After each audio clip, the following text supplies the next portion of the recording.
Good afternoon, everyone. Hope you all had a great weekend. I want to start by addressing the devastation from the tragic flash floods in Texas. Moments ago, the Department of Homeland Security provided an update that 91 innocent souls have now perished. Everyone here at the White House, including the President of the United States, is praying for the victims' families and friends during this unimaginable time.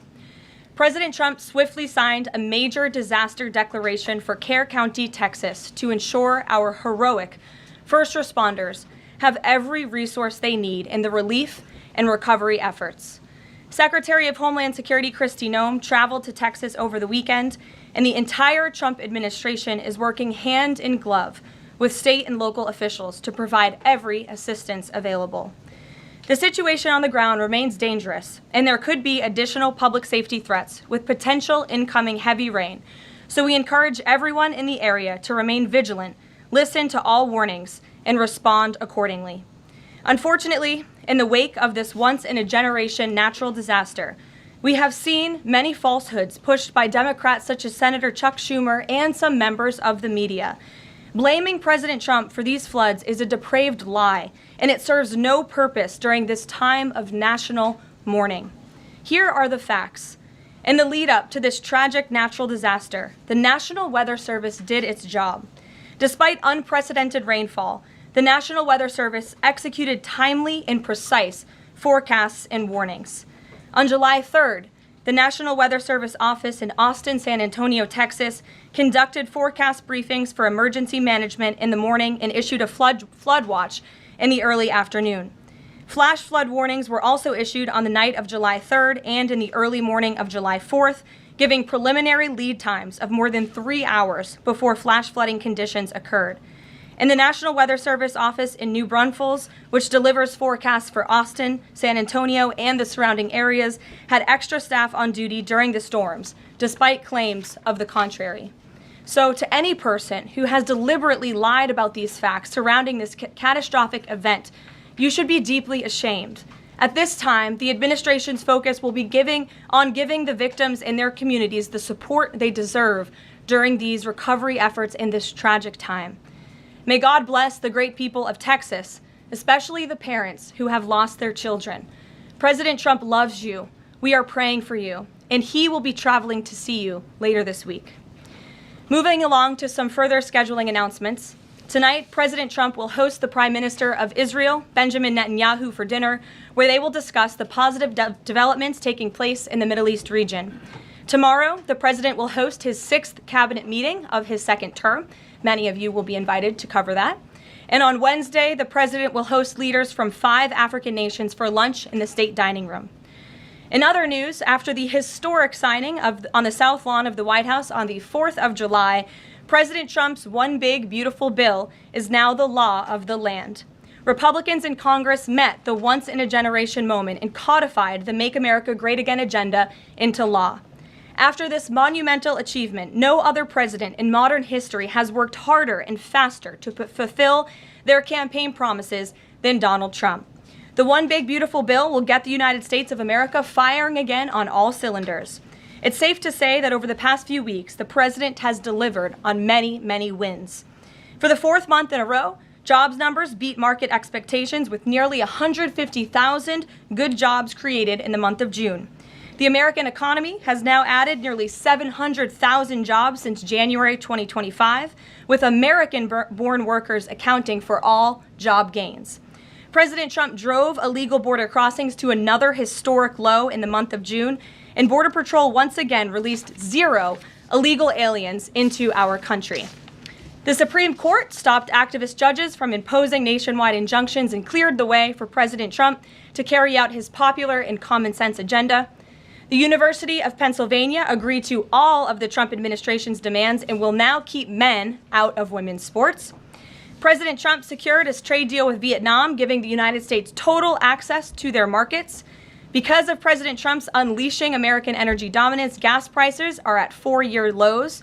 And when adjusted for inflation, gas prices are near the lowest levels we've seen in the last 20 years. NATO members agreed to raise defense spending to 5% of GDP, a foreign policy feat long thought impossible until President Trump made it happen. The Operation Midnight Hammer obliterated Iran's nuclear capabilities, taking out this imminent national security threat not just to the United States, but to the entire world. The president secured a ceasefire between Israel and Iran, ending the 12-day war. The president brokered a historic peace agreement between Rwanda and the Democratic Republic of Congo. Pakistan nominated President Trump for the Nobel Peace Prize in recognition of his decisive diplomatic intervention to prevent a nuclear war between India and Pakistan. Blue-collar wage growth has seen its largest increase in nearly 60 years, and President Trump has defeated Joe Biden's inflation crisis with core inflation at the lowest level since March of 2021. And just about all of that has happened in the last 3 weeks, and I know you all know it because you've been very busy here covering it along with us. So with that, I will take your questions today as we kick off another very busy week here at the White House.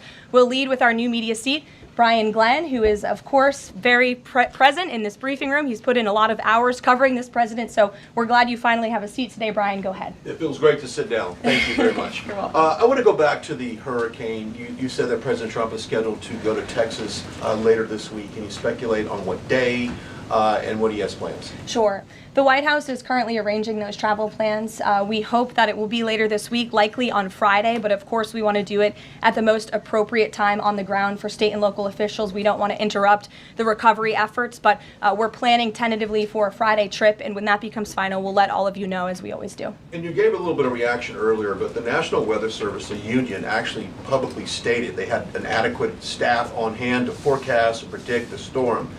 You shared your thoughts earlier on how the way the left has really weaponized this to blame the deaths in Texas on Trump. Want to comment on that again? Yeah, I just do think those comments are depraved and despicable, especially when so many Americans are mourning the loss of their children. The National Weather Service, as I said, did its job. Many experts, many meteorologists have said that. Many of you in the media, in all fairness, have said that as well. Unfortunately, not all. And many Democrat elected officials are trying to turn this into a political game, and it is not. This is a national tragedy, and the administration is treating it as such. We know the National Weather Service provided early and consistent warnings. They gave out timely flash flood alerts. There were record-breaking lead times in the lead up to this catastrophe. There is ongoing flood monitoring, and these offices were well staffed. In fact, one of the offices was actually overstaffed. They had more people than they need. So any claim to the contrary is completely false, and it's just sad that people are pushing these lies. Can you just get one more? Sure. Kind of a little bit of breaking news. The Department of Homeland Security is moving to end the TPS status on Honduran and Nicaraguan migrants. Yes. Any plans to adding additional countries that you could be targeting? Just a reaction. Sure. Well, I won't get ahead of the Department of Homeland Security on additional countries, but as you pointed out, they did end temporary protective status for Nicaraguans and Hondurans in this country because TPS, temporary protective status, is temporary by definition. It is not meant to be a permanent path to residency or citizenship here in the United States of America. It was originally granted to Nicaraguans following a natural disaster in 1999. That doesn't sound very temporary to me, and as well as Hondurans in 1999 after the impact of Hurricane Mitch in 1998. And so this administration is doing what it promised to do, and if individuals from these countries want to come here, they have a legal pathway to do it, but temporary protective status was never meant to be permanent. The previous administration abused this status and this parole program, essentially treating it as such, and we're not going to tolerate that any further. Thank you, Brian. Megan. Secretary Bessent said yesterday that countries will boomerang back to the April 2nd tariff level starting August 1st. Why did the president decide to have those tariffs not take effect Wednesday as originally scheduled? And then I was also wondering if you could share, obviously we saw the letters the president sent out on Japan and South Korea, but if any other major U.S. trading partners are getting letters today. Sure, yes, I can confirm. In fact, I have those letters. If you could get me the folder with the letters in them, Liz, they're right in the previous office. I have the signed letters that went out to both South Korea and Japan today. And there will be approximately 12 other countries that will receive notification communications and letters directly from the President of the United States. And weeks ago, I stood at this podium and I told all of you that the President was going to create tailor-made trade plans for each and every country on this planet. And that's what this administration continues to be focused on. The President will also sign an executive order today delaying the July 9th deadline to August 1st. So the reciprocal tariff rate or these new rates that will be provided in this correspondence to these foreign leaders will be going out the door within the next month, or deals will be made. And those countries continue to negotiate with the United States. We've seen a lot of positive developments in the right direction, but the administration, the President and his trade team want to cut the best deals for the American people and the American worker. That's what they're focused on. And in the effort of transparency, these letters will continue to be posted to Truth Social, so you can enjoy them yourself. Go ahead. Thanks, Caroline. Just about the visit of Prime Minister Netanyahu today, I was just wondering why that is not open to the press. Previous visits by him, we've had Oval Office press conferences. Does that reflect somehow the kind of sensitivity of this particular visit? No, they're having a private dinner. There's many important matters that are obviously ongoing in the region, as you know. The utmost priority for the President right now in the Middle East is to end the war in Gaza and to return all of the hostages. Also, as you know, there was a ceasefire proposal that Israel supports that was sent to Hamas, and we hope that they will agree to this proposal. We want to see all of the hostages released. That's on the top of the President's mind, so that will be discussed, as well as the many other positive developments we've seen in the Middle East. I want to go back to the trade deals. As you see, we have these beautiful letters that the President has signed. This one is to the President of the Republic of Korea, original signature on that, and these will be mailed. And then here we also have another letter to the Prime Minister of Japan as well. Both countries will be receiving a 25% tariff rate effective on August 1st. Go ahead. Thank you so much. You said it, and the President said it many times, you want to see an end to the war in Gaza. Will he give guarantees during this 60-day period of ceasefire that actually the war will end? Because this is a sticking point with Prime Minister Netanyahu, and I'm wondering if they see eye to eye on this point. And how do you see the next day? What the next day in Gaza will look like? Look, right now the President is focused on today and to get the Hamas to agree to this ceasefire. I don't want to comment on the details of the arrangement out of respect for these negotiations, but a agreeable and appropriate ceasefire proposal has been sent to Hamas. And I can also tell you Special Envoy Witkoff intends to travel to Doha later this week, where he will continue to engage in these discussions. And the Qataris and the Egyptians have been incredibly helpful partners in mediating these negotiations and discussions to bring peace to this region and end this conflict once and for all. Kristen. Two questions. Thank you, Caroline. Sure. The first question is President Trump reconsidering his plan to phase out FEMA, given what officials have said is their critical role on the ground now in Texas? Look, the President wants to ensure American citizens always have what they need during times of need. Whether that assistance comes from states or the federal government, that's a policy discussion that will continue. And the President has always said he wants states to do as much as they can, if not more. And in the case of Texas, the state and local officials are doing a tremendous job. And I know the President, Secretary Noem, and the federal government are very proud to be working with them. And the President has promised to give Texas the assistance that they need during this tragic time. Just one follow-up on cuts overall. Over the weekend, President Trump said that Elon Musk was a train wreck.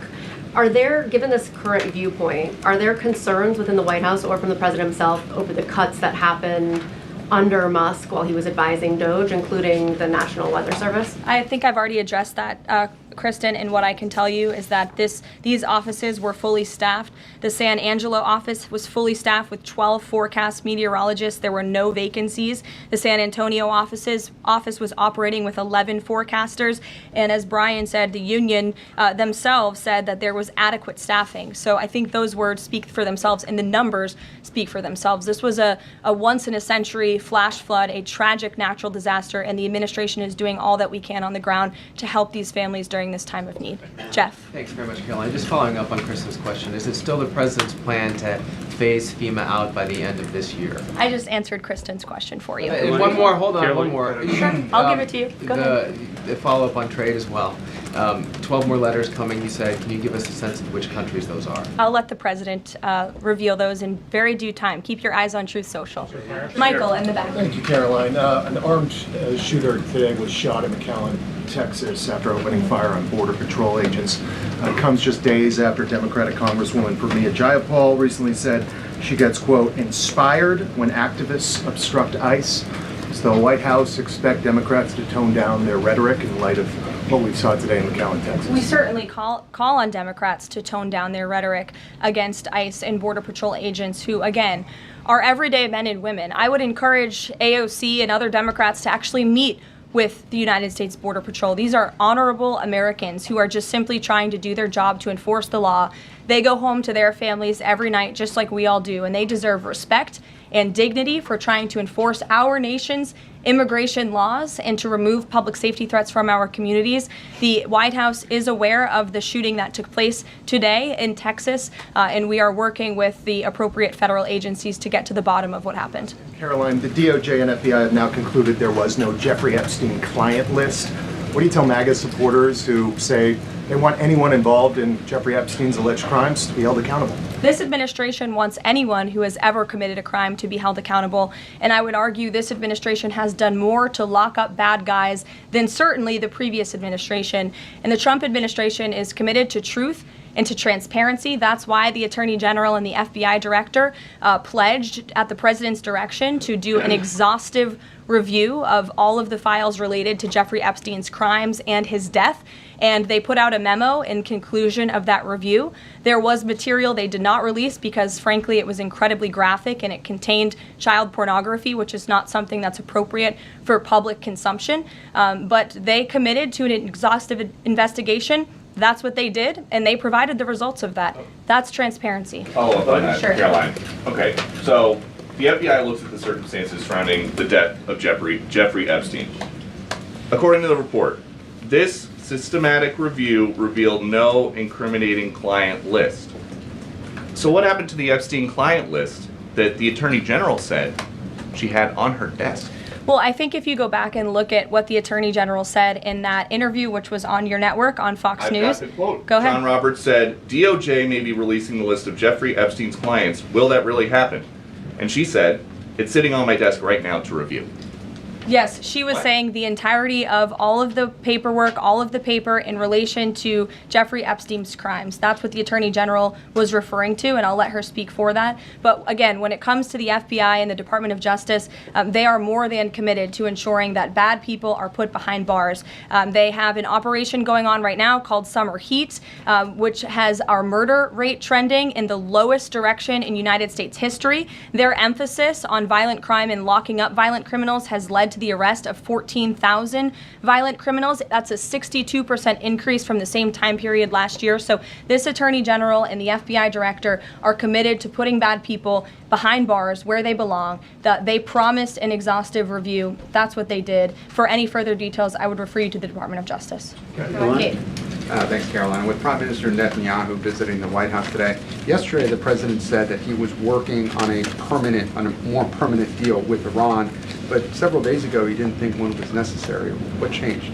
Well, when you asked me about this, or when you all asked me about this several weeks ago, I said the president thought maybe an Iran deal was not necessary, but of course the president is always interested in peace and diplomacy. That remains true, and the administration continues to be in contact, both directly and indirectly, with the Iranians on a deal. And then on tariffs, you're now delaying the deadline from July 9th to August 1st. Is that an acknowledgement that perhaps the administration found it more difficult to negotiate these trade deals, or whatever happened to 90 deals in 90 days? No, it's an acknowledgement that this administration is doing what's best for the American worker, and we want the best deals possible for our workers, for our manufacturing base, for our middle class, and they are doing this deliberately and appropriately on behalf of our country's interests. Josh.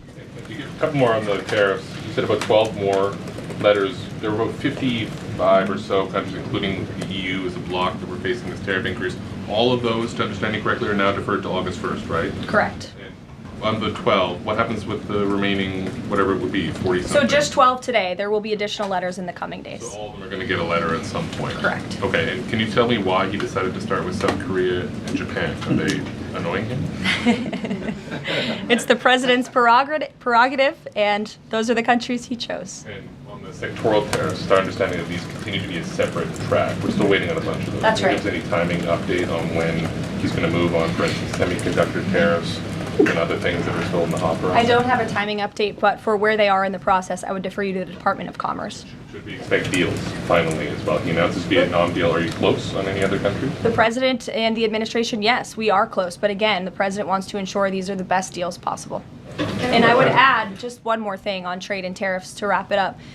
Look at the extensive work this president has put into cutting these good deals and doing what's right for the American worker. He is literally looking at the map and looking at every country on the planet and seeing where they are ripping off the American people, seeing where they have hollowed out our industrial base, seeing where our jobs have gone to other countries overseas because of their tariff policies, and he's trying to correct that. So this is decades of bad trade policy that has led to a deficit that is ravaging our country, that is ravaging our middle class, and the president is taking a very deliberate approach to correcting this wrong of many decades, of many past presidents.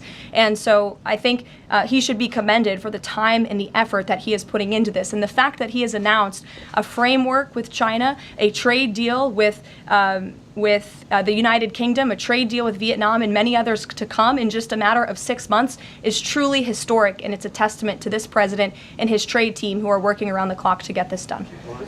Sure, go ahead. Thank you so much, Caroline. Two quick questions on Iran. What's the permanent deal with Iran looks like for the president, and what issues related to Iran should it cover? And secondly, has the president seen the interview with Iranian president, which he says that the United States president, Mr. Trump, is capable enough to guide the regions toward the peace and brighter future and put Israel in its place, or it gets more into conflict?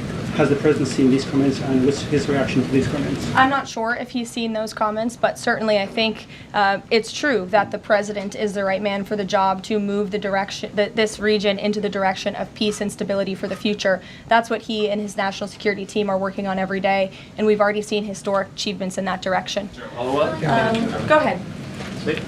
In the back. Kelly, go ahead. Great, thank Sure. you. And then in front of you. Okay, a couple questions for you. First, on... Y'all need name tag signs.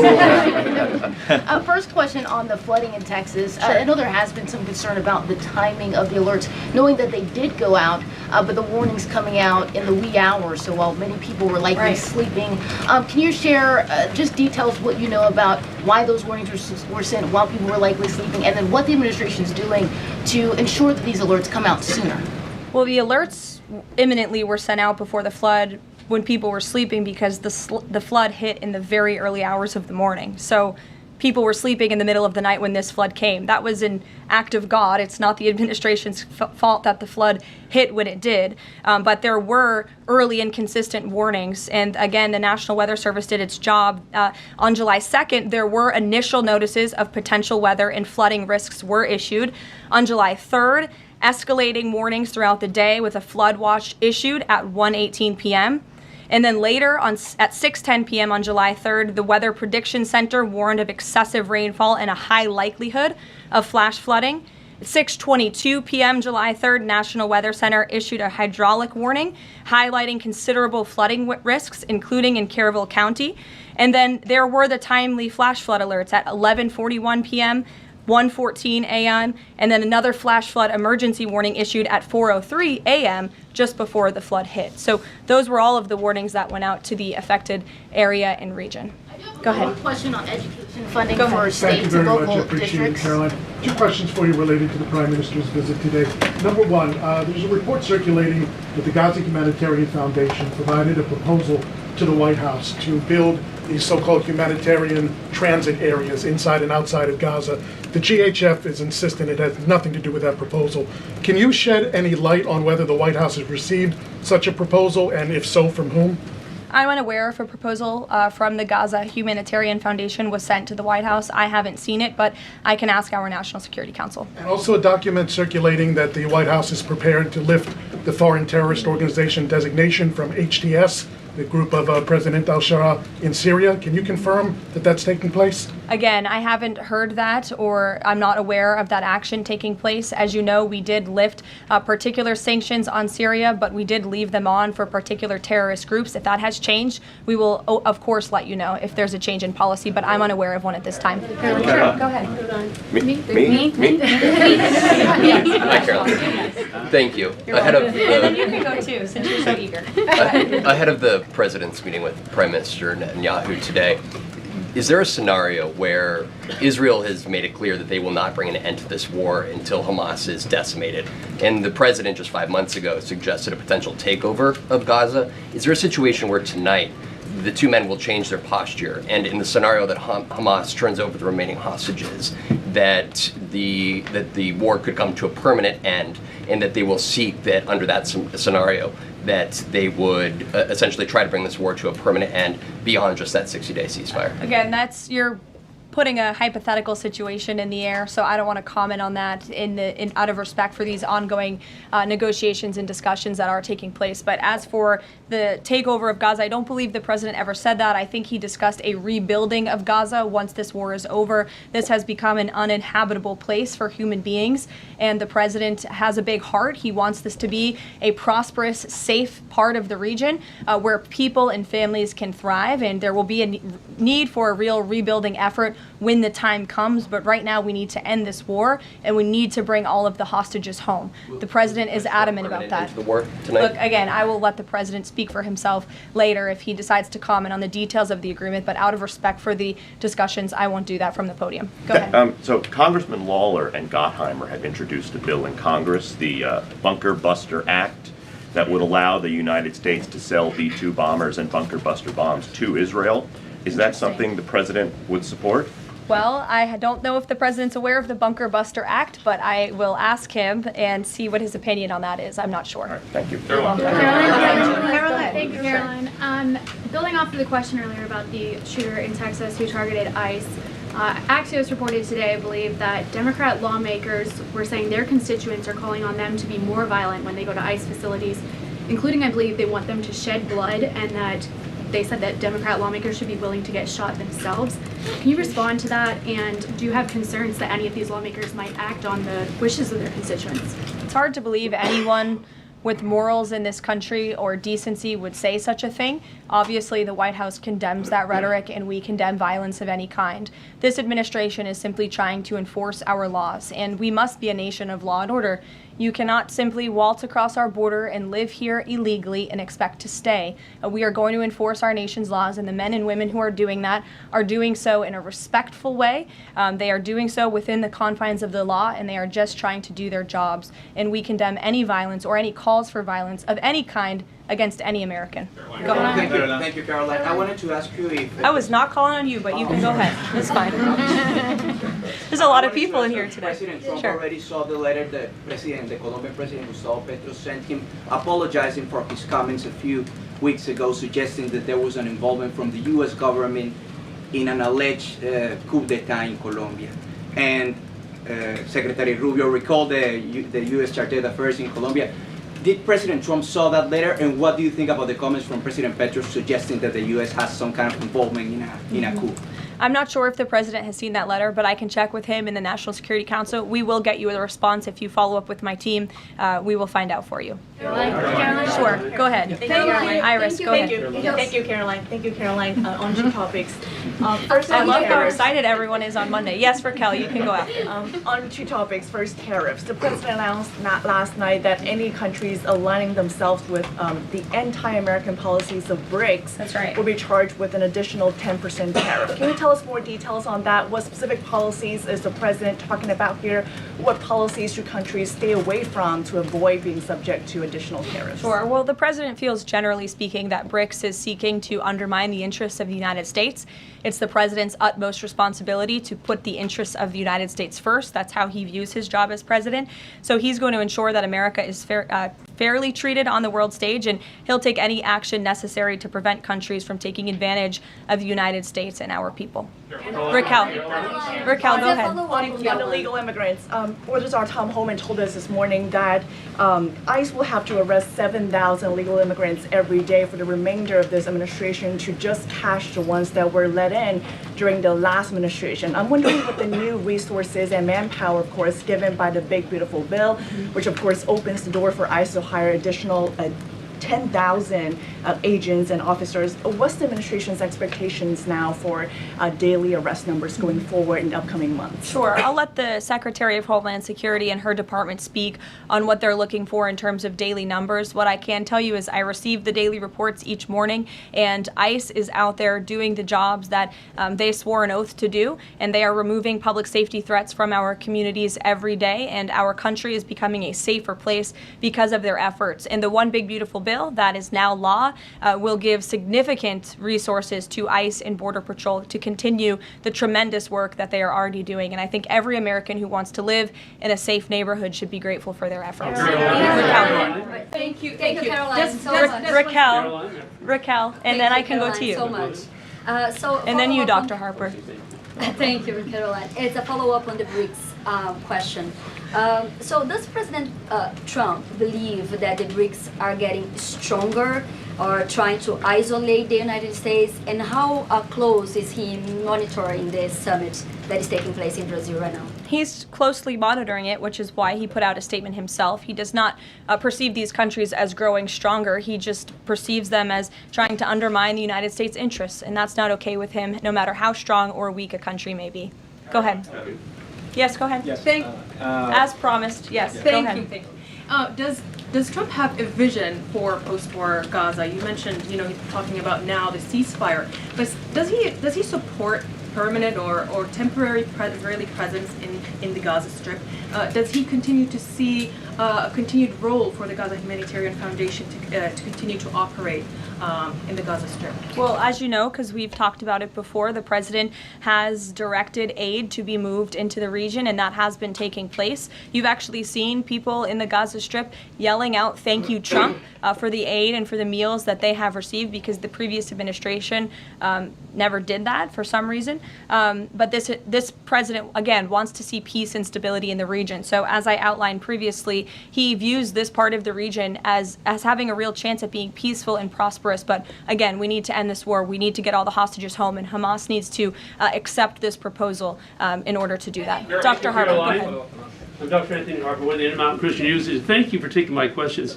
Given the nature of the Palestinian Authority, with their pay to slay, teaching Jew hatred to children, corrupt leaders, and no elections for 19 years, who does President Trump support to govern Area A and Area B to prevent Hamas from ruling? And what is President Trump's position on Israeli sovereignty? Sure. Well, the president believes Israel, of course, has a right to defend itself. As for the first part of your question, you're getting ahead, Dr. Harper. As I told you, the president wants Hamas to accept this proposal right now. He wants to see peace in this region, and he's committed to doing that. Sean.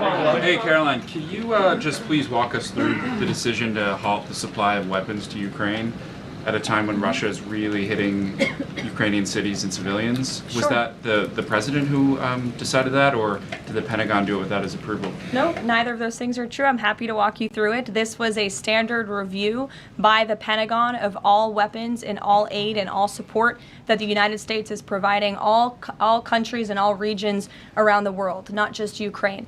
When the Secretary of Defense took office, he directed the Pentagon to conduct this review to ensure that everything that's going out the door aligns with America's interests. So it's a pause to review to ensure that everything the Pentagon is pushing out there is in the best interest of our military and our men and women in uniform. Fran.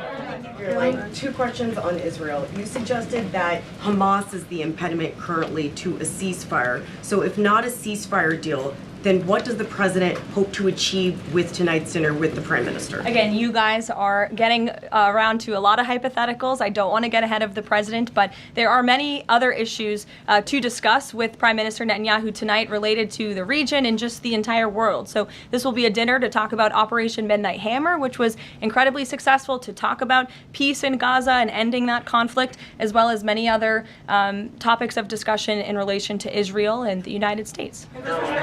Sure, go ahead. Thank you, Caroline. Given the fact, this is on the trade letters, given the fact that the president put into effect the tariffs on April 2nd and then put the pause into place, is the president at all concerned that these countries that are receiving the letters won't take them seriously because the deadline seems to have shifted already and may shift again?